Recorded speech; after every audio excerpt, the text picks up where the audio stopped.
अस्सलाम वालेकुम। मैं हूं अदील टीपू हाईटेक नेट्स की जानिब से।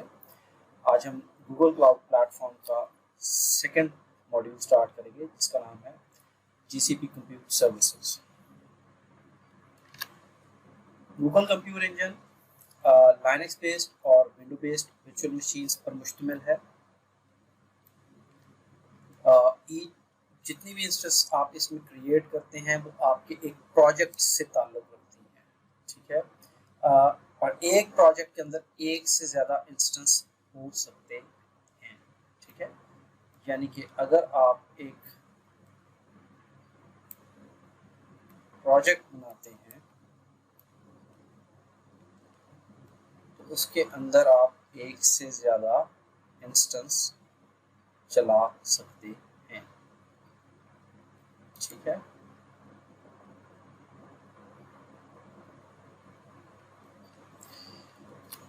जी, कॉन्फ़िगरेशंस में अगर हम देखें बात करें तो इसमें जो इंस्टेंस हम क्रिएट करते हैं उनमें 3-4 चीज़ें हैं जो हमें मद्देनज़र रखनी होती हैं।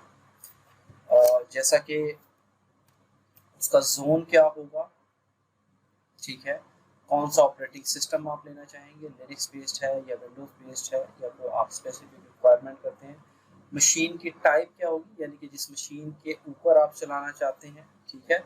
इसमें पहली है जनरल पर्पस जिसमें E2, N1, N2, N2D वगैरह शामिल है। ये आपको एक अच्छी मॉड्यूलर मशीन मिल जाती है बैलेंस के साथ, प्राइस और परफॉर्मेंस दोनों। फिर आपके पास कंप्यूटर ऑप्टिमाइज है, इसमें आपके पास सीपीयू की तादाद ज़्यादा होती है, ठीक है। देन उसके बाद आपके पास मेमोरी ऑप्टिमाइज है, अगर आपको ज़्यादा मेमोरी दरकार है तो आप उसको यूज़ कर सकते हैं, जो कि डिफरेंट डेटाबेसेस वगैरह अगर ज़्यादा मेमोरी यूज़ करते हैं। फिर आपके पास है जी एक्सेलरेटर ऑप्टिमाइज, ठीक है। ये बेसिकली टेस्ला A100 GPUs पर बेस्ड हैं, ठीक है। अगर आपकी कोई डिमांडिंग ग्राफिक रिलेटेड कोई प्रोजेक्ट आता है तो आप इन मशीन्स को यूज़ कर सकते हैं। इसके अलावा आप खुद भी ये चीज़ें बना सकते हैं जैसा कि आपको रिक्वायरमेंट हो, कम या ज़्यादा, ठीक है। इसी तरह से हम स्टोरेज की बात करते हैं। सोनल परसिस्टेंट है, एफिशिएंट और रिलायबल ब्लॉक स्टोरेज आपको मिलता है। रीजनल परसिस्टेंट डिस्क है, इसमें आपको 2 जोन्स में एप्लीकेशन मिलती है। लोकल एसएसडी है, ये बेसिकली आपका लोकल ब्लॉक स्टोरेज होगा और ये हाई परफॉर्मेंस होता है। जैसा कि हम जानते हैं कि सॉलिड स्टेट ड्राइव्स ज़्यादा बेटर परफॉर्म करती हैं as compared to standard hard drives. Cloud storage buckets हैं, अफोर्डेबल ऑब्जेक्ट स्टोरेज कहलाता है, यानी कि दे आर कॉल्ड बकेट्स। ये स्टोरेज की एक फॉर्म होती है। देन उसके पास बाद हमारे पास यहाँ पर फाइल स्टोर है, जो कि हाई परफॉर्मेंस फाइल स्टोरेज होता है क्लाउड यूजर्स के लिए, ठीक है। ये इंशाल्लाह आगे हम चलकर चीज़ें इन डिटेल भी देखेंगे। इंस्टेंस टेम्पलेट, ठीक है जी, यानी कि आप जो एक इंस्टेंस या एक मशीन क्रिएट करते हैं, इंस्टेंस बेसिकली कोई मशीन होगी, यानी कि जो आप अपने इस्तेमाल के लिए बना रहे हैं, ठीक है। उसको कॉन्फ़िगर करने के तरीके भी हैं, उनको ग्रुप्स में भी वीएम्स वर्चुअल मशीन के तौर पर बनाया जा सकता है। चेंज करके आप वीएम वर्चुअल मशीन बना सकते हैं, ठीक है। उसके अलावा जो आप इंस्टेंस टेम्पलेट हैं उनको प्रोविजन कर सकते हैं बाद में मशीन्स को जनरेट करने के लिए। लाइक अगर आपके पास स्टैंडर्ड यूज़र एक आता है और उसको विंडोज़ चाहिए होती है एक बेसिक एनवायरनमेंट के साथ, लाइक वो अपना ऑफिस वर्क कर सके, तो आप एक टेम्पलेट उसका जनरेट कर रख लेते हैं और जब भी कोई आता है तो आप like with in minutes, like even less than a minute, आप उसको मशीन प्रोवाइड कर सकते हैं, ठीक है। और जो इंस्टेंस टेम्पलेट है ये ग्लोबल रिसोर्स होता है और ये किसी जोन से अटैच नहीं होता या किसी रीजन से अटैच नहीं होता, ठीक है।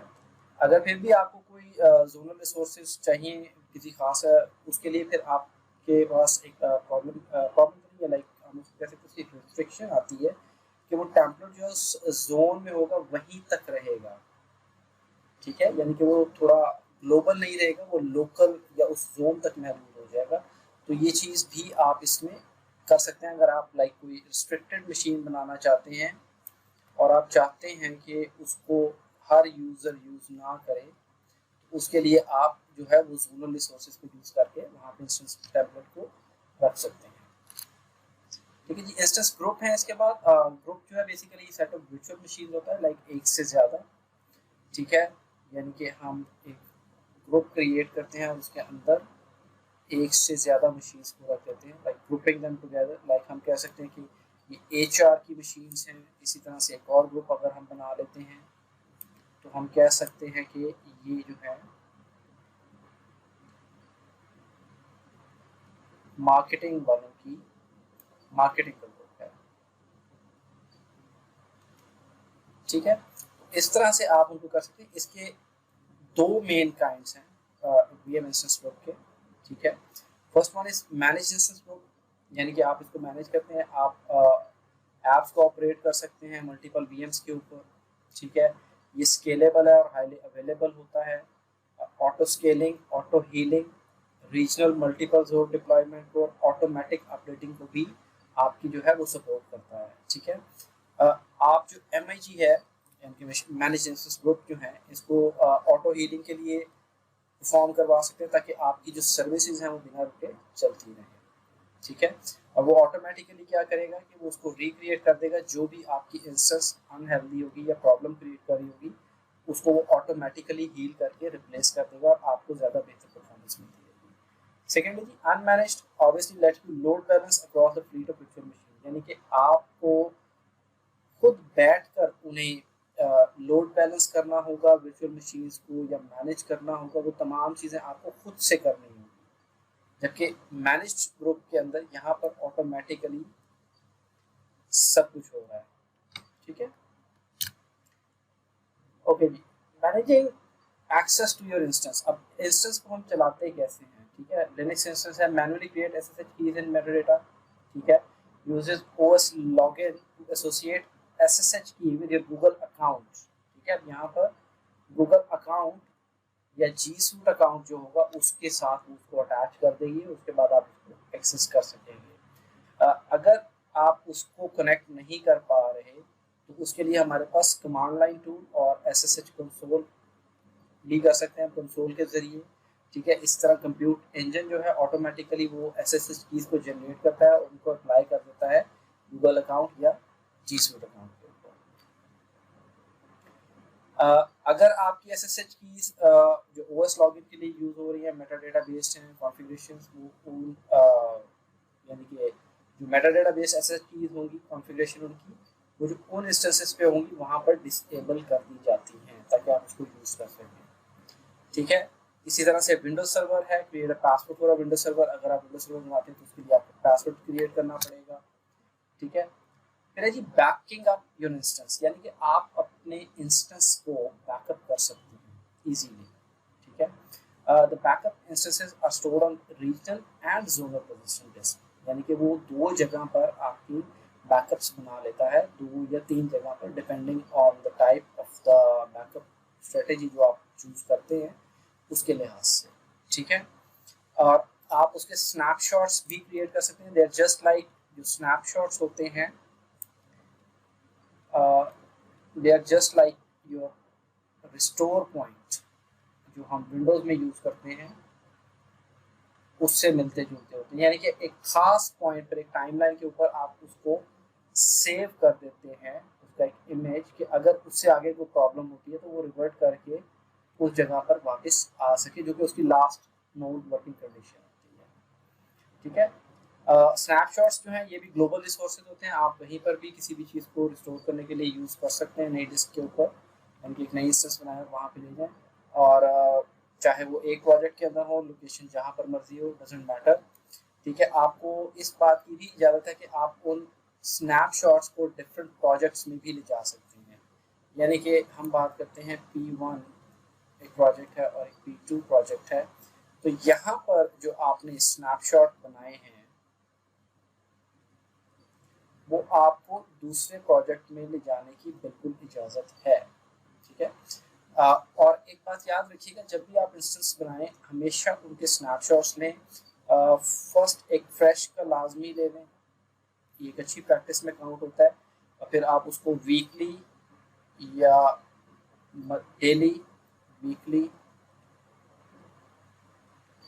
या मंथली जो भी आपकी कंपनी की पॉलिसी डिसाइड करती है, या फोर्टनाइटली,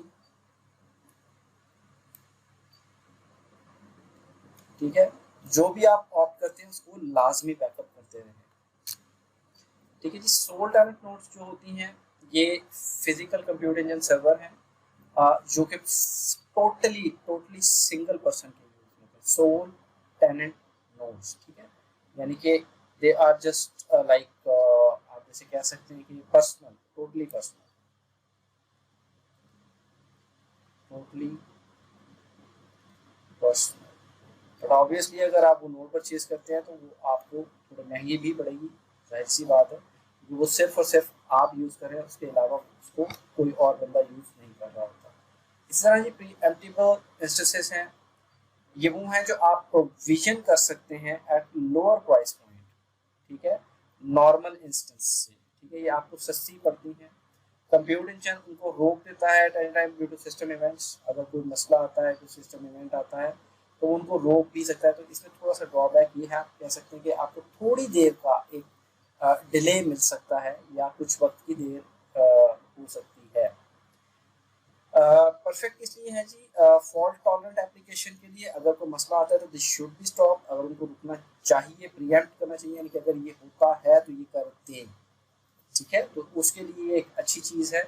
तो पॉसिबल कि वो उसको इंस्टेंस को प्रिएम्पशन ले सके, यानी कि पहले ही उसके मैयत देकर उसको जो है वो वहाँ से बेहतर अंदाज में डील कर सकती है। देन है जी शील्डेड इंस्टेंस, जैसे कि नाम से जाहिर हो रहा है कि इंटीग्रिटी को वेरीफाई करते हैं कंप्यूटर इंजन की वीएम इंस्टेंसेस के अंदर। ठीक है, so you can be confident था कि आप उसमें कि आपका जो रूट या कर्नल है उस लेवल पर आपके कोई मालवेयर्स या रूट किट्स नहीं है। So this mean you are safe, shielded. ठीक है, shielded VMs can verifiable integrity is achieved through a use of. अब वो किस तरह से हासिल की जाती है? सिक्योर बूट के जरिए, वर्चुअल ट्रस्टेड प्लेटफॉर्म मॉड्यूल। ठीक है, ये TPM हमारे लैपटॉप्स के अंदर भी एम्बेडेड आते हैं। ठीक है, आप उसको मेजर कर सकते हैं, देख सकते हैं कि वो आया कि वही है, या जो उसको एक्सेस करना चाह रहा है शख्स, या जो भी बंदा आ रहा है, या जो उसको रिमोट एक्सेस लेना चाह रहा है, वट एवर। ठीक है, तो उसमें वो सारी चीज़ें जो है वो उसको देखता है। इंटीग्रिटी मॉनिटरिंग, क्या उसमें कोई चेंजेस तो नहीं आए किसी किस्म के। ठीक है, फिर जी इसका लाइफ साइकिल, कि आखिर इसका जो लाइफ साइकिल है वो किस तरह से चलता है। डिफरेंट स्टेट्स ऑफ की प्रोविजनिंग हो सकती है इसकी। ठीक है, यानी कि रिसोर्सेज कैसे एलोकेट किए जाएंगे, स्टेजिंग है उसकी, रिसोर्सेज को एक्वायर करना और उनको इंस्टेंस के लिए जो है प्रिपेयर करना ताकि वो रन अप हो सके। रनिंग है, यानी कि वो फिर बूट अप करती है और रन करती है। अगर हम उसको रोकना चाहें, स्टॉप करना चाहें, मतलब इंस्टेंस को स्टॉप कर दिया गया, यूज़र खुद भी रोक सकता है, या वो किसी और फेलियर की वजह से भी हो सकती है। टेम्परेरी होती है। ठीक है, अनलेस एंड अनटिल आप इसको टर्मिनेटेड स्टेट में ले जाएं, जो कि लास्ट होगी वो भी देखते हैं। रिपेयरिंग, किसी वजह से उसमें कोई रिपेयर रिक्वायर्ड थी और वो प्रॉब्लम आ गई, उसको इंटरनल एरर की वजह से या किसी और मेंटेनेंस की वजह से जो है थोड़ा सा टाइम देना पड़ा, तो रिपेयरिंग मोड, रिपेयरिंग साइकिल कहा जाता है। फिर हमारे पास है टर्मिनेटेड, यानी कि इसके अंदर आप टोटली उस चीज़ को बंद कर देते हैं, टोटली टर्मिनेट कर देते हैं आफ्टर एनकाउंटर ऑफ फेल, यानी कि वो किसी वजह से, किसी फेलियर की वजह से बंद हो जाए टोटली, या आप उसको खुद से कर दें। ठीक है, सस्पेंडिंग, इसका मतलब है आप उसको वक्ती तौर पर सस्पेंड करते हैं कुछ देर के लिए। ठीक है, और सस्पेंडेड, इसका मतलब है कि वो इंस्टेंस सस्पेंड हो चुकी है, यानी कि उसकी लाइफ साइकिल में उसकी डिफरेंट स्टेजेस हैं। फिर हम बात करते हैं जी मार्केट प्लेस की। ठीक है, मार्केट प्लेस क्या है? इट्स जस्ट लाइक, जैसे हम बाजार जाते हैं, ठीक है, मार्केट में जाते हैं और वहाँ हमें डिफरेंट ब्रांड्स की चीज़ें अवेलेबल होती हैं। जैसे अगर हम बात करें डे टू डे रूटीन की, चाय पत्ती वगैरह, तो इसी तरह से यहाँ पर भी इंस्टेंसेस के अंदर भी कुछ चीज़ें होती हैं, लाइक कंप्यूट है, फायरवॉल्स हैं, लोड बैलेंसर्स हैं, वो तमाम यहाँ पर अवेलेबल होते हैं। इंशाल्लाह एक हल्का सा लुक हम लेंगे इसके बाद, जैसे ये स्लाइड्स आगे जाती हैं। ठीक है, लाइव माइग्रेशन अवेलेबल है जी, गूगल कंप्यूटर इंजन के अंदर लाइव माइग्रेशन आप कर सकते हैं, यानी कि चलती हुई मशीन को आप एक जगह से दूसरी जगह ट्रांसफ़र कर सकते हैं। ठीक है, अगर कोई सॉफ्टवेयर हार्डवेयर अपडेट आता है तो उस सूरत में भी वो रनिंग स्टेट में रहेंगी। फिर हमारे पास है जी कि वीएम को रीबूट करना पड़ता है। जीसी जो है हमें वो उसी स्टेट में एक जगह से एक सेम जोन के अंदर, ठीक है, to another host in the same zone keeping infrastructure protected and reliable, ताकि वो वहाँ से किसी भी इंटरप्शन के बगैर मूव ओवर हो जाए। ठीक है, इसी तरह गूगल जो है वो प्रोवाइड करता है नोटिफिकेशन के जो माइग्रेशन है आपकी वो अब लाजिम हो चुकी है, क्योंकि वीएम को जब स्केड्यूल किया जाता है लाइव माइग्रेशन के लिए तो उस वक्त वो आपको इंटीमेट कर देता है कि इस वक्त हमारी लाइव माइग्रेशन होने वाली है।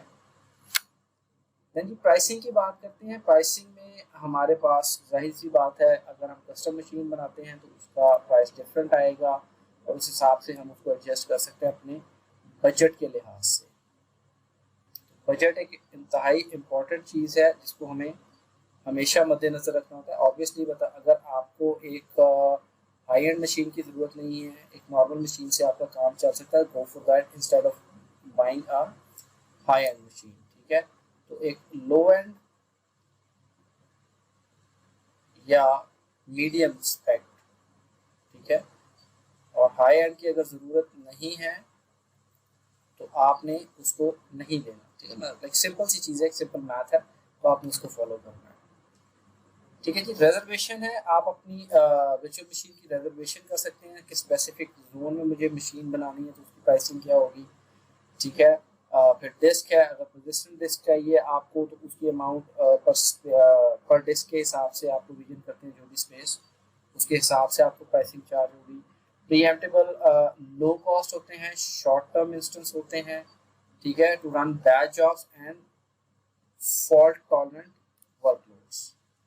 ठीक है, प्रीएम्प्टेबल जो वीएम हैं वो क्या करते हैं, significant amount saving up to 80%। Now this is a big number. तो obviously अगर आप $100 या $100 की बात करते हैं, एक्सपेंड कर रहे हैं, तो इसमें से आपको स्ट्रेट अवे जो 80 की वो सेविंग मिल जाती है। That is a big amount. अगर आप इसको टर्नओवर को चेंज करें लाखों में या करोड़ों में तो ये बात कहीं से कहीं पहुंच जाती है। तो this is a good option. ठीक है जी, सस्पेंडेड के लिए आपका क्या है, यू नॉट बी चार्ज। अगर मशीन आपने सस्पेंड की हुई है तो आपके उसको कोई चार्जेस नहीं होते, even if it was running. ठीक है, बट तब थोड़े से चार्जेस पड़ सकते हैं अगर मेमोरी और डिवाइस स्टेट उनकी जो है यानी कि फॉलोअप हो रही है, परसिस्टेंट डिस्क उसमें शामिल है, और अगर कोई स्टैटिक आईपीस उस इंस्टेंस के साथ अटैच, ठीक है, एक्सटेंडेड, तो वो चीज़ आपने जहन में रखनी है कि वो आपको प्राइस कॉस्ट कर सकती है। इसी तरह से सस्टेन है जी, ये ऑटोमेटिक डिस्काउंट होते हैं when running a specific computer engine. ठीक है, तो उसमें सिग्निफिकेंट पोर्शन जो होता है वो बिलिंग मंथ में आपको चार्ज हो रहा होता है, उसकी जो है वो डिस्काउंट्स आपको अवेलेबल हो रही होती हैं। इसके बाद एक कमिटमेंट सेविंग, यानी कि अगर आप एक लॉन्ग टर्म कमिटमेंट करते हैं लाइक 1 to 3 ईयर, ठीक है, जैसे कि यहाँ पे लिखा हुआ है 1 ईयर और 3 ईयर, तो इसमें आपको 57% तक डिस्काउंट मिल जाता है। ठीक है, और यहाँ पे प्रोविजनिंग जो है वो अपफ्रंट कॉस्ट नहीं है और ना ही इंस्टेंस टाइप लॉक इन है। ठीक है, तो ये याद रखें, मतलब आप महसूस किसी जगह पे लॉक इन करना चाह रहे हैं या उसके आपको अपफ्रंट पैसे देने होंगे, ऐसा कुछ नहीं है। लेकिन इसमें अगर आप 1 ईयर के लिए कमिट करते हैं तो that will be a very suitable option जो कि आपको 57% तक की बचत देगा। फिर हम बात करते हैं इंस्टेंस टेम्पलेट की। कन्वीनियंट वे है वीएम इंस्टेंस की कॉन्फ़िगरेशन को सेव करने का, ताकि अगर आप लेटेस्ट स्टेज पे जैसे पहले बात की थी बनाना चाहें तो बना सकते हैं। ग्रुप्स बना सकते हैं आप या इंडिविजुअल वीएम्स बना सकते हैं अगर बनाना चाहें। ग्लोबल रिसोर्स है तो एक जोन से अटैच नहीं होगा, एक किसी रीजन से अटैच नहीं होगा, आप जहाँ मर्जी मूव कर सकते हैं। फिर उसमें हमने जो चीज़ देखी कि आपको एक मखसूस जोनल रिसोर्स देना पड़ेगा एक इंस्टेंस टेम्पलेट के लिए, जो कि रिस्ट्रिक्टेड होगा उस टेम्पलेट के साथ जहाँ पे वो सोर्स लोकेटेड होगा, यानी कि ओरिजिनेटिंग सोर्स जो है वो आपका लॉक होगा। ठीक है, तो ये चीज़ आपने मद्देनजर रखनी है। फिर हम बात करते हैं गूगल ऐप इंजन। ठीक है, highly scalable managed serverless platform है।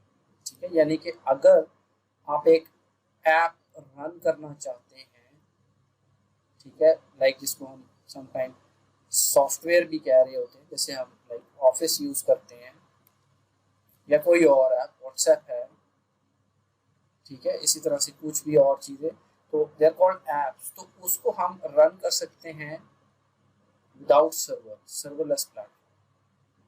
ठीक है, for developing and hosting web applications, यानी कि वेब एप्स को आप रन कर सकते हैं। इसके फीचर्स क्या हैं जी?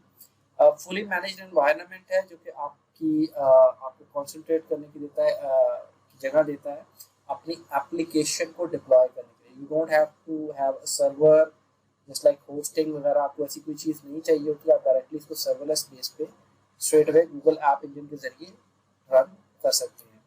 ठीक है, कस्टम रन टाइम अवेलेबल है आपको, आप किसी भी किस्म की लाइब्रेरीज ला सकते हैं, फ्रेमवर्क्स ला सकते हैं ऐप इंजन के अंदर। ठीक है, by supplying a Docker container, dockers के जरिए आप उसमें से यानी कि उसको स्ट्रेट अवे रन करते हैं, जो कि बहुत मिनिमल रिसोर्सेज लेती है।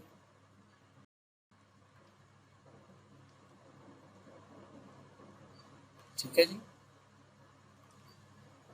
एप्लीकेशन वर्जनिंग जो है, ठीक है, आप जैसे जैसे किसी चीज़ को बेहतर करते हैं तो वो उसके डिफरेंट वर्जन्स, जस्ट लाइक मतलब आपने चीज़ स्टार्ट की 1.0 से, आपने उसमें कुछ चेंजेस किए, दैट बिकम्स 1.1, 1.2, मतलब वो उसको वर्जनिंग करता जाएगा, या 1 2 3 what ever the case is, तो उसमें आपको डेवलपमेंट करने में और प्रोडक्शन में काफ़ी फ़ायदा रहता है।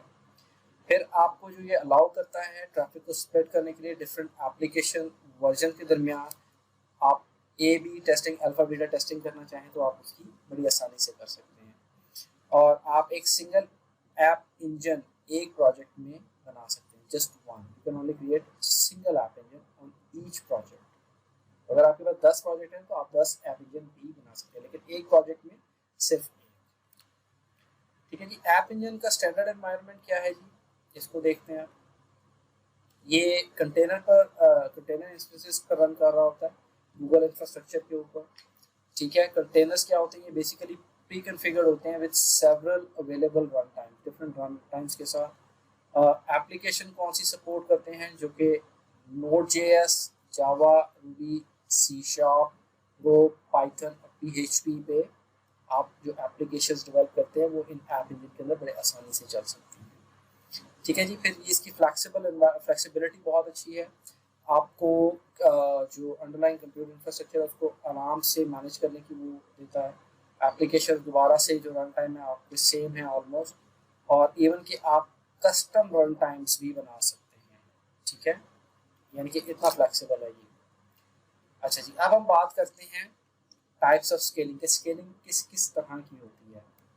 स्केलिंग मीन लाइक आज अगर आपने एक प्रोजेक्ट शुरू किया है तो उसमें आपके पास 2 वीएम थे, कल को आपकी ये ग्रो करती है कंपनी, ठीक है, तो अब आपको 4 चाहिए। इसी तरह से कल को फिर मजीद ग्रो करती है, अब आपको 8 चाहिए। तो ये स्केलेबिलिटी का जो ऑप्शन है ये आपको बड़ी आसानी से इसमें अवेलेबल हो जाता है। ठीक है, तो बेसिक में क्या है जी, आप इंस्टेंस बनाते हैं जहाँ पे आपकी एप्लीकेशन रिक्वेस्ट रिसीव करती है, हर इंस्टेंस को बंद कर दिया जाता है जब वो आइडल हो जाए, यानी कि जब वो काम में नहीं है तो उसको बंद कर देती है, यानी कि आपके एक्सपेंस को बचा रही होती है, कम रिसोर्सेज को कम यूटिलाइज करेगी। इसी तरह से ऑटोमेटिक स्केलिंग है, ये इंस्टेंस बेस है ऑन रिक्वेस्ट रेट, रिस्पॉन्स लेटेंसीज और एप्लीकेशन मैट्रिक्स के ऊपर जो है ये स्पेसिफाई किए थे। लाइक अगर हम एक सीजनल प्रोडक्ट बेच रहे हैं और ऑब्वियसली उसमें अगर हम कुछ सेल लगाते हैं या कुछ सेल आ जाती है तो उसका जो रिस्पॉन्स रेट है वो बढ़ेगा, तो ऑटोमेटिकली स्केल अप हो सकता है ताकि वो उसको हैंडल कर ले। ठीक है, फिर इसमें हमारे पास manual scaling allows you to manually specify कि आप कितने नंबर ऑफ इंस्टेंस चाहते हैं जो कि कॉन्टिन्यूसली रन करते रहें, जो भी लोड का लेवल हो। मतलब फॉर इंस्टेंस एक दफ्तर में 10 कस्टमर सर्विस CSR बैठे हुए रिप्रेजेंटेटिव, और वहाँ पे सिर्फ 2 लोग ही आते हैं दिन भर में, और वो आपने 10 लोग वहाँ पर रखे हुए हैं, आपने अपनी मर्जी से रखे हैं। अगर आप वहाँ पे 100 लोग कस्टमर्स भी आना शुरू हो जाएं तो यही 10 लोग उनको हैंडल करेंगे। अगर ये 500 पे चले जाते हैं तो तभी इन्हीं 10 को हैंडल करना पड़ेगा, या फिर आपको खुद देखकर इसको बढ़ाना पड़ेगा। ये ऑटोमेटिकली नहीं बढ़ेगा as compared to the previous one. ठीक है जी। इसकी प्राइसिंग क्या है जी? जो प्राइसिंग है डिफरेंट ऐप्स के लिए वो डिफरेंट है, ऑब्वियसली हम इसको देख सकते हैं। फ्री कोटा भी है ऐप इंजन रिसोर्सेज के अंदर कुछ हद तक, ठीक है, आप उसको यूज़ कर सकते हैं। फ्लेक्सिबल एनवायरनमेंट है जो कि फ्री कोटा प्रोवाइड नहीं करता, स्टैंडर्ड में आपको मिल जाता है अगर लिमिटेड रिसोर्सेज में। इसी तरह से आपके पास अगर कोई पर सेकेंड बेसिस पे बिलिंग अवेलेबल है फ्लेक्सिबल में with minimum 1 minute usage cost, यानी कि मिनिमम आपको 1 मिनट कॉस्ट किया जाएगा, उसके बाद आपके पर सेकेंड बिलिंग में आ जाएगा। ठीक है जी। अब हम बात करते हैं Google Kubernetes engine. Google Kubernetes engine क्या है? बेसिकली एक सिक्योर और मैनेज्ड सर्विस है जो कि आपको ऑटो स्केलिंग और मल्टी क्लस्टर सपोर्ट फराहम करती है। ठीक है। इसके फीचर्स क्या हैं? इसको हम कॉन्फ़िगर कर सकते हैं ऑटोमेटिकली स्केल नोड पूल के साथ, और cluster different multiple node pools जो कि डिफरेंट वर्कलोड्स पे चल रहे हैं। ठीक है। यानी कि 1 2 3 हर एक का डिफरेंट लेवल हो सकता है, 10 15 26 समथिंग लाइक दैट। तो आप उसको कर सकते हैं जैसा भी आप उसको अरेंज करना चाहें, पूलिंग करना चाहें। ऑटो रिपेयर, ठीक है, ये आपके ऑटोमेटिकली उन नोड्स के ऊपर हेल्थ चेक करती है, तो ये इसमें फैसिलिटी है। चूज क्लस्टर जो कि आपकी रिक्वायरमेंट में हो, जिसमें अवेलेबिलिटी है, वर्जन की स्टेबिलिटी आपको चाहिए, आइसोलेटेड हो, और ट्रैफिक की रिक्वायरमेंट्स हो, इनके ऊपर बेस करता है। फिर उसके बाद है जी एनेबल क्लाउड लॉगिंग और मॉनिटरिंग, यानी कि उसकी मॉनिटरिंग हो रही होती है। सिंपल चेक बॉक्स यानी कि 2-3 टिक्स लगाकर आप उसकी लॉगिंग और मॉनिटरिंग कर सकते हैं। ठीक है। फिर उसके बाद कुबरनेटिस वर्जन भी इनेबल किया जा सकता है कि आपका जो लेटेस्ट रिलीज पैच आता है, जो भी चीज़ उसके ऊपर चला रहे हैं, वो ऑटोमेटिकली अपग्रेड हो जाए। ठीक है। उसके अलावा डॉकर कंटेनर फॉर्मेट को भी ये सपोर्ट करता है। ठीक है। यानी कि अगर आप डॉकर से कोई चीज़ लाते हैं तो वो आप यहाँ कुबरनेटिस के अंदर लाकर चला सकते हैं, क्योंकि ये उससे ज़्यादा जो है हाई एंड है, तो ये ज़्यादा बेहतर सपोर्ट फराहम करता है। अच्छा जी। गूगल कंटेनर रजिस्ट्री के अंदर आप प्राइवेट डॉकर इमेजेस को भी इंटीग्रेट करवा सकते हैं, यानी कि आप पर्सनली कुछ स्पेशल इमेज यूज़ कर रहे हैं तो आप उनको भी कंटेनर रजिस्ट्री के अंदर इंटीग्रेट करके यूज़ कर सकते हैं। तो ये क्लस्टर आर्किटेक्चर इसका क्या है जी? kubectl ये मेन CLI टूल है। ठीक है। कमांड लाइन इंटरफेस,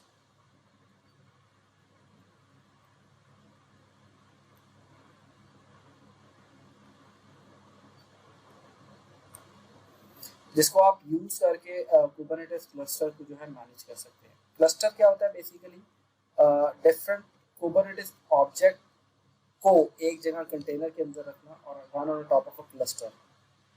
ठीक है। यानी कि all of the Kubernetes objects जो हैं वो सारी आपके कंटेनराइज, जो कि कंटेनराइज एप्लीकेशंस चल रही हैं, ठीक है, वो एक क्लस्टर के ऊपर चल रही होती हैं, और उसको हम क्लस्टर कहते हैं। डिफरेंट ऑब्जेक्ट्स मिलकर एक क्लस्टर को क्रिएट कर रही होती हैं। ठीक है। नोड्स क्या है? ये बेसिकली नोड्स हमारे जस्ट लाइक एंड मशीन्स हैं। Node are the worker machine that run your containerized application और वर्कलोड्स। एक क्लस्टर टिपिकली एक से ज्यादा नोड्स पर मुश्तमिल होता है, यानी कि 2 नोड्स प्लस या ऑनवर्ड जो है वो क्लस्टर कहलाएगा। कुबरनेटिस जो रन करता है वर्कलोड को अपने कंटेनर्स को पॉड के अंदर रखकर नोड्स के ऊपर रन करवाता है। ठीक है। On the top of that, इस तरीके से ये काम करता है। नेक्स्ट जैसे कि इसका आर्किटेक्चर, नोड पूल, नोड का पूल, यानी कि आप इसका एक पूल हम बना सकते हैं जस्ट लाइक अ ग्रुप, यानी कि हमारे पास 1 2 3 4 नोड्स हैं, और इन 4 नोड्स को हम एक जगह इकट्ठा कर देते हैं, तो हम इसको कह सकते हैं पूल। यानी कि हो सकता है ये HR की मशीन हो या ऑफिस की मशीन हो, समथिंग लाइक दैट। ठीक है, तो वो उसको इनकी कॉन्फ़िगरेशन सिमिलर हो, ठीक है ना, सिमिलर कॉन्फ़िगरेशन को आपने ध्यान में रखना है। फिर जी cluster autoscaler automatically resize the number of nodes, ठीक है, ये ऑटोमेटिकली इसको कम या ज़्यादा कर सकता है जैसे जैसे आपका वर्कलोड चेंज होता है, ठीक है। फिर है जी हॉरिजॉन्टल पॉड ऑटो स्केलिंग, यानी कि एचपीए, ये ऑटोमेटिकली स्केल करता है आपके वर्कलोड को या मेमोरी कंजम्पशन को। कस्टम मैट्रिक्स रिपोर्टेड होते हैं कुबरनेटिस के अंदर, वो उसको यानी कि ऑटोमेटिकली देख रहा होता है, अगर लोड आ रहा है तो उसको बढ़ाता चला जाएगा। फिर इसी तरह से कस्टमर मैट्रिक्स रिपोर्टेड एक्सटर्नली, यानी कि जो उसके कस्टमर की तरफ से हमें कुछ मैट्रिक्स आ रहे हैं वो हमें एक्सटर्नल रिपोर्ट होंगे। Cannot be use for workloads that cannot be scaled such as daemon sets, daemon services जो है इनको स्केल अप नहीं किया जा सकता, तो उसमें कुबरनेटिस को इस्तेमाल उन वर्कलोड्स के अंदर नहीं किया जाता, ठीक है जी। मूव ऑन करते हैं API objects, Kubernetes API objects, इसमें पॉड्स शामिल हैं, ये स्मॉलेस्ट डिप्लॉयबल यूनिट होता है, ठीक है, of computing that you can create and manage in Kubernetes. Her pod के अपना एक आईपी एड्रेस होता है, ठीक है, own IP address every pod. अच्छा जी, फिर हम बात करते हैं डिप्लॉयमेंट। डिप्लॉयमेंट कैसे की जाती है? आप अपनी डिजायर्ड जो स्टेट है डिप्लॉयमेंट की, डिप्लॉयमेंट कंट्रोल चेंजेस के जरिए आप उसको एक कंट्रोल रेट पर हैंडल कर सकते हैं, या किस वक्त और कब और किस तरह से हमें वो चाहिए होगी। फिर बात करते हैं जी हम सर्विस की। Serve as a load balancer, ठीक है, आपके डिफरेंट पॉड्स के ऊपर ये जो सर्विस नामी एपीआई ऑब्जेक्ट है, ये उनको लोड बैलेंसिंग की फैसिलिटी प्रोवाइड करता है, ठीक है। इसमें हम क्या कर सकते हैं कि इन सर्विस के अंदर क्लस्टर आईपी बना सकते हैं, एक्सपोजर सर्विस और क्लस्टर इंटरनल आईपी। फिर हम नोड पोर्ट को यूज कर सकते हैं, सर्विस को ईच नोड पे IP static port node port पर भेजेगा, और एज अ लोड बैलेंसर हम उसको करवा सकते हैं service externally using a cloud providers load balancer, यानी कि हम जीसीपी का कोई लोड बैलेंसर यूज करके उसको हैंडल करवा सकते हैं। देन हमारे पास आता है जी डीमन सेट। ये इंश्योर करता है कि आपकी तमाम नोड्स की यानी कि जो कॉपी है वो रन कर रहा है। In case of failure it can replace that, ठीक है। फिर आपके पास है कॉन्फिग मैप्स, ये आपको एनेबल करते हैं कि आप कॉन्फ़िगरेशंस को,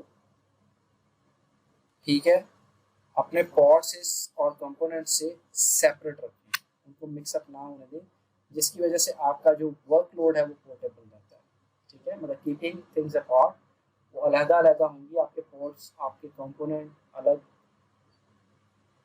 और आपकी कॉन्फ़िगरेशन जो है वो अलग, ताकि वो आपकी पोर्टेबिलिटी यानी कि उसको आसानी से कहीं भी मूव करवाना चाहें तो वो आप करवा सकते हैं, ठीक है जी।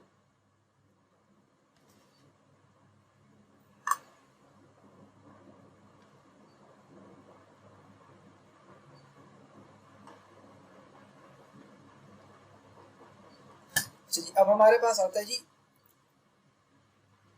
GKE sandbox. ये हमें एक extra layer of protection provide करता है, ठीक है, यानी कि अगर आपकी एक चीज़ चल रही है, ठीक है, कंटेनराइज्ड वर्कलोड पे और बाहर के एक्सटर्नल एनवायरनमेंट पे, उसके अंदर ये एक लेयर एक्स्ट्रा कुशन या सिक्योरिटी की प्रोवाइड करता है, जिससे आपकी जो चीज़ें हैं वो सेफ रहती हैं, ठीक है। GKE सैंडबॉक्स यूजेस जी वाइजर, ठीक है, इस सर्विस को यूज करता है। You can not enable GKE sandbox on default node pool, आप डिफॉल्ट नोड पूल के ऊपर इसको इस्तेमाल नहीं कर सकते, ठीक है। जब आपने सैंडबॉक्स को यूज करना है, आपके पास एटलीस्ट दो नोड पूल्स होने चाहिए, और इसको एक्सेलरेटर सच एज GPU और TPU के ऊपर इस्तेमाल नहीं किया जा सकता, ठीक है। प्राइसिंग इसकी क्या है जी, क्लस्टर मैनेजमेंट की, वन जोनल क्लस्टर, सिंगल और मल्टी जोन हो सकता है, बिलिंग फ्री है, ये तमाम चीज़ें, मतलब बिलिंग इसके पर सेकंड बेसिस है। एंथोस JKE क्लस्टर पर फी अप्लाई नहीं करती, ठीक है। और जो वर्कर नोड है वो आपके cluster you are paying for each of those instances according to the computing prices, जितना आप यूज करेंगे उसके अकॉर्डिंग आपको उसके चार्जेस पे करने होते हैं। देन है जी क्लाउड रन। नेक्स्ट चीज हमारे पास, अच्छा क्लाउड रन बेसिकली क्या है, it's a manage compute platform जो कि आपको एनेबल करता है state less HTTP container run करने के लिए that are invocable via web request और PubSub event, ठीक है, पब्लिकेशन और सबमिशन, उसके साथ आपके ये चीज़ें जोड़कर आप इनको जो है लाइक वो हर वक्त एक्टिव होंगी, जैसे ही रिक्वेस्ट आएगी वो उसको रन अप कर लेगा। फीचर्स की बात करते हैं, क्लाउड रन सर्वरलेस है, ठीक है, यानी कि बेसिकली जस्ट लाइक पहले जैसे हमने बात की container without any server run कर रहा है ऐप इंजन के अंदर, ठीक है, आप अपना फोकस बेहतर कर सकते हैं इंफ्रास्ट्रक्चर मैनेजमेंट में। क्लाउड रन आपको जो है वो कंटेनर्स के अंदर भी रन हो सकता है, जिसके अंदर तमाम चीज़ें होती हैं, सॉफ्टवेयर जो कि आपको चलाने हैं, जिसमें कोड, रन टाइम और सिस्टम लाइब्रेरीज शामिल हैं, स्केल अप और डाउन, ठीक है, from 0 to n depending on traffic, like अगर 2 रिक्वेस्ट आ रही हैं तो मिनिमल पे चल रहा होगा, हो सकता है एकदम से 1 लाख रिक्वेस्ट आ जाती हैं तो वो ऑटोमेटिकली इसको स्केल अप करके उसको हैंडल कर लेगा, ठीक है। It is a regional service and is automatically replicated across multiple zones, ठीक है, तो ये जस्ट लाइक आपके ऑल अराउंड द वर्ल्ड ये रेप्लिकेट हो जाती है, ठीक है जी। क्लाउड रन फॉर एंथोस, अब अगर आप इसको देखें डेवलपर और ऑपरेटर यहाँ पर होते हैं, यूजर इंटरफेस है, CLI है, YAML है, ठीक है। क्लाउड रन फॉर एंथोस चल रहा है और यहाँ पर आपका नेटिव API चल रहा है और ये आपका गूगल का इंफ्रास्ट्रक्चर है सबसे बॉटम में, ठीक है। GKE ऑन प्रैम है, ऑन प्रेमिसेस अगर आपने यूज़ किया है GKE और GCP, डिपेंड्स कि आप किस तरह से इसको ले रहे हैं, उसके ऊपर कुबरनेटिस रन कर रहे हैं, उसके ऊपर नेटिव रन हो रहा है, तो ये 2-3 डिफरेंट स्टाइल हैं जिनके जरिए से आप इसको चला सकते हैं, ठीक है, होस्टेड भी और डायरेक्ट भी, ठीक है जी। What images can you deploy, आप कौन से इमेजेस इसके ऊपर डिप्लॉय कर सकते हैं cloud run, you can deploy container images, ठीक है, स्टोर्ड इन कंटेनर रजिस्ट्री और आर्टिफैक्ट रजिस्ट्री, ठीक है, कंटेनर इमेजेस जो कि सेम प्रोजेक्ट में as a one you want to deploy to, और आपके जो इमेजेस दूसरे प्रोजेक्ट्स के अंदर हैं, ठीक है, अगर आप का account identity access management permission set मिला हुआ है आपको, तो आप उसको अक्रॉस द प्रोजेक्ट भी ले जा सकते हैं। Public container images from container registry और आर्टिफैक्ट, ठीक है, और क्लाउड रन फॉर एंथोस, यहाँ पर भी आप कंटेनर इमेजेस जो हैं वो यूज़ कर सकते हैं, डॉकर हब से भी यूज़ कर सकते हैं और कंटेनर रजिस्ट्री के अंदर से भी यूज़ किए जा सकते हैं। प्राइसिंग इसकी क्लाउड रन अगर आप फुली मैनेज कैलकुलेटर है जिससे आप एस्टिमेट कर सकते हैं, ठीक है, मतलब जैसे जैसे आप चीज़ों को ऑप्ट करेंगे आपको उसके साथ साथ उसकी जो प्राइसेज है वो कैलकुलेटर के अंदर यहाँ पर शो होती चली जाएगी, ठीक है, तो आप वहाँ से अंदाज़ा कर सकते हैं कि आपको किस हद तक जाना है, कितनी कम या ज़्यादा करना है उसको, और आप किस तरीके से उसको मैनेज करेंगे। क्लाउड रन है जी fully manage charges only for resources use, simple, nearest 100 millisecond पर राउंड ऑफ किया जाता है। क्लाउड रन फॉर एंथोस जो है add on for Google Kubernetes है और आपकी जो क्लस्टर है उसकी कुबरनेटिस इंजन प्राइसिंग के अंदर ही शामिल होता है, ठीक है जी। इसके बाद हम बात करते हैं गूगल क्लाउड फंक्शंस की, ये पे एज यू गो फंक्शन है, ठीक है, पास है to run your code with the zero server management, without आपको किसी सर्वर को मैनेज किए आप अपना कोड जो है उसके ऊपर रन कर सकते हैं, features as a service, function as a service, ठीक है,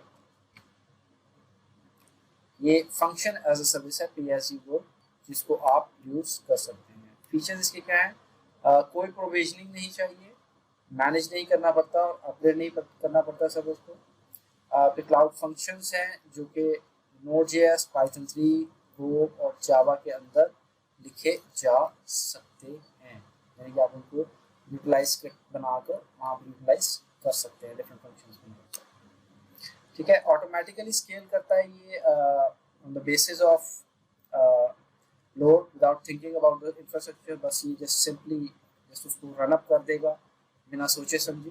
बट स्टिल इंफ्रास्ट्रक्चर हो सकता है कि उस वक्त तक आपने प्रोविजन किया हुआ हो। बिल्ट इन सिक्योरिटी है जी इसके अंदर, रोल और पर फंक्शन लेवल बेस्ड पर, और लीस्ट प्रिविलेज प्रिंसिपल के ऊपर, यानी कि मिनिमम मिले। ट्रिगर कब मिलेगा? अगर आपको कोड फ्रॉम गूगल क्लाउड, जहाँ पे बड़ा फायर बेस में गूगल असिस्टेंट, और directly from any web, mobile और बैकएंड एप्लीकेशन विया HTTP। ठीक है, to act on an event, यानी कि अगर ये हो तो ये कर दो, समथिंग लाइक दैट। ठीक है, तो you shall define a trigger, वहाँ पे आपको एक ट्रिगर देना होगा कि इस सूरत में ये कर दें। Binding a function to a trigger enables, यानी कि एक फंक्शन को एक ट्रिगर के साथ नथी कर देना, बांध देना। ठीक है, आपको ये जो है फैसिलिटी प्रोवाइड करता है कि आप इवेंट्स के ऊपर एक्ट कर सकें, यानी कि उसके नतीजे के लिए आप कुछ वर्कआउट कर सकें, उसको फौरन से देख सकें, और उस पर अगर कोई प्रॉब्लम आ रहा है तो आप उसको हैंडल कर सकें, या वट जो भी आपने उसको डिज़ाइन किया है आप अकॉर्डिंगली उस पर एक्शन कर सकें। ठीक है, गूगल क्लाउड स्टोरेज है हमारे पास, HTTP रिक्वेस्ट हैं, पोस्ट, बाकी सारी पब सब दोनों आ जाती हैं। ठीक है, तो इस तरीके से ये गूगल क्लाउड फंक्शंस काम करते हैं। ये मूव ऑन करते हैं नेक्स्ट, प्राइसिंग इसकी। ऑब्वियसली जितनी देर फंक्शन रन करेगा, कितनी बार इन्वोक हुआ, ठीक है, ट्रिगर हुआ, रिसोर्सेज आपने उस फंक्शन के लिए किस तरह से प्रोविजन किए हुए थे, उसके अकॉर्डिंगली आपको प्राइसिंग चार्ज होगी। नहीं जी, हमारा आज का जो सेशन था वो एंड हुआ। इंशाल्लाह आपसे अगले सेशन में मुलाकात होगी।